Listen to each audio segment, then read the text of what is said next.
Ini tinggi bahu juga kita bisa analisa apa itu ya. Kalau nggak buka kaos juga nggak apa-apa gitu ya.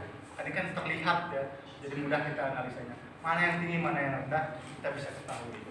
Ya. Sudah ada gambaran di sini Pak, mana yang tinggi, mana yang rendahnya? Sudah. Kiri.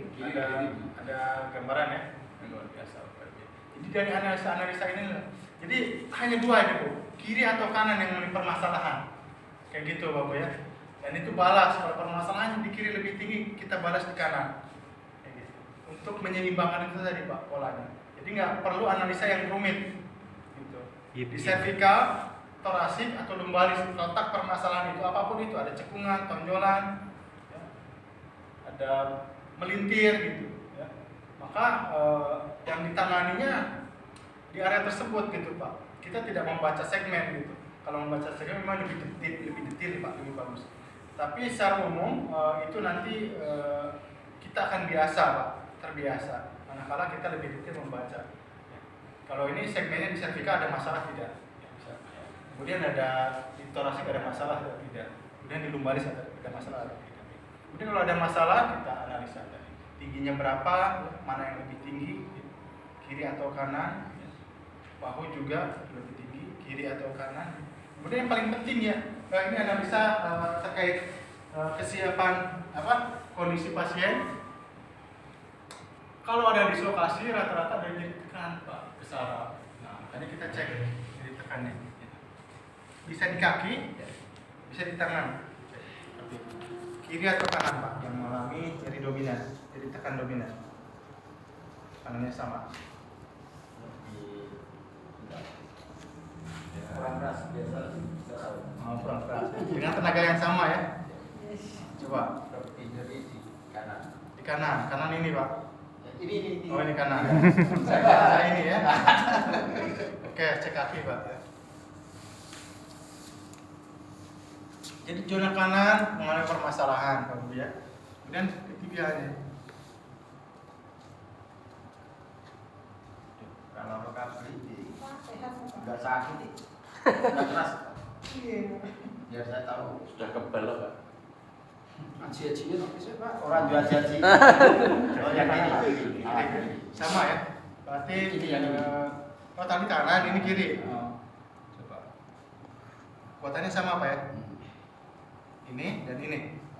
Rasanya lebih dominan mana?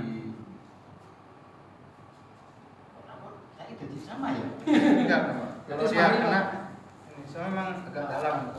Sini yang kiri ya. Yang sini. Ini ya. Nah ini saraf. Kalau saraf itu ada kayak gitu Pak. Jadi ada sensasi dentrum. Nanti kita belajar juga ya. Masalah saraf. Ini nyeri Pak. Nah, ya kita bisa analisa lagi dapat kasus ya, pada uji case kasus pasien kali ini. Ini kan kesini Bu Pak ya. Jadi dari servikal dia larinya ke tangan kan. Kalau dalam pemetaan yang lain ada pemetaan selain yang itu, ada pemetaan secara itu dilihatnya dari sisi ya. Ada yang dari belakang full gitu. Jadi saraf lengan ambilnya dari servikal 567 dia. 567 itu ke tangan Pak. Nah, berarti kalau ada nyeri di kanan misalkan. Nyeri servikal di servikal terdapat dislokasi. Kalau yang ini ada di kiri, ya, ini kenanya lumbalis dan torasik ya, yang mengalami permasalahan. Jadi kita melihat alurnya Pak, nantinya. Alurnya kiri atau kanan.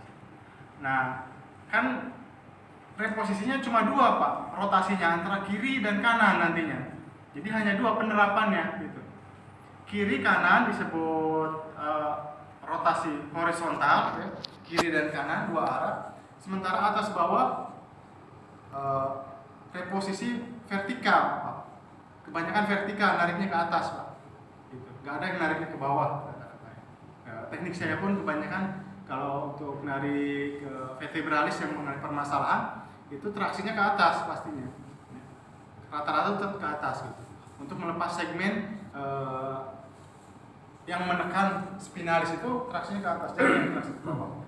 Gitu. Teknik traksi itu lebih sulit ya. Bahkan hanya beberapa teknik saja yang untuk traksi ke bawah. Rata-rata traksinya ke atas. Makanya hanya 3 lah langkahnya, ke kiri, ke kanan, dan ke atas, Pak. Traksinya tuh. Ya. Jadi mudah saja gitu, Pak. Untuk kita mengetahui bagaimana langkah yang harus diterapkan, cuma 3. Ya. 3 langkah ini, ke kiri, ke kanan, dan ke atas, Pak. Ya. Jadi traksinya ke atas, kemudian ke kiri, dan ke kanan. Itu saja ngebalas yang bermasalah tadi. Kalau ini agak tinggi di sebelah kiri, nah maka dibalas di sebelah kanan. Kayak gitu. Hanya 3, Pak. Gerak kita untuk mengkonversikan ini tuh supaya bisa lebih balance gitu, Pak. Jadi nggak sulit, Pak, itunya tuh analisanya tuh. Gitu. Pertama nyari tekan di mana, kemudian tampilan fisik sudah. Ya. Kemudian langkah reposisinya seperti apa sih? Nggak ngejelimet kiri atau kanan. Ya, rotasinya horizontal sebetulnya atau vertikal, naikin ke atas. Gitu. Ya, setelah itu hasilnya seperti apa ya kita bisa lihat ya. Dampak dari hasil terapi ini. Rata-rata traksi yang paling sering saya gunakan adalah traksi vertikal. Karena ketika segmen itu sebenarnya seperti ini ya, seperti sebuah benang ya. Tapi kalau kita luruskan, tarik ke atas, dia akan tersusun gitu, kembali tersusun. Gitu. Makanya mudah, Pak, ini ya, nggak sulit, nggak sesulit yang dibayangkan ya. Langkahnya cuma 3, kiri, kanan, atas, udah. Ininya tuh arah dari rotasi tersebut. Kemudian posisinya kiri atau kanan. Saya lebih sederhanakan lagi ya, kalau dulu saya terlalu banyak pembahasan yang banyak akhirnya dari para alumni kurang paham gitu. Ya, ini cuma kiri dan kanan, Pak. Ya. Rotasinya, kemudian rotasi atas. Nyerinya nyeri kiri atau kanan. Gitu. Ya, dari kiri saraf tadi, Pak. Analisanya. Kemudian analisa visual. Nah, untuk tinggi kaki tadi Ibu udah praktekkan, Pak. Pakai baju lagi nggak, Pak?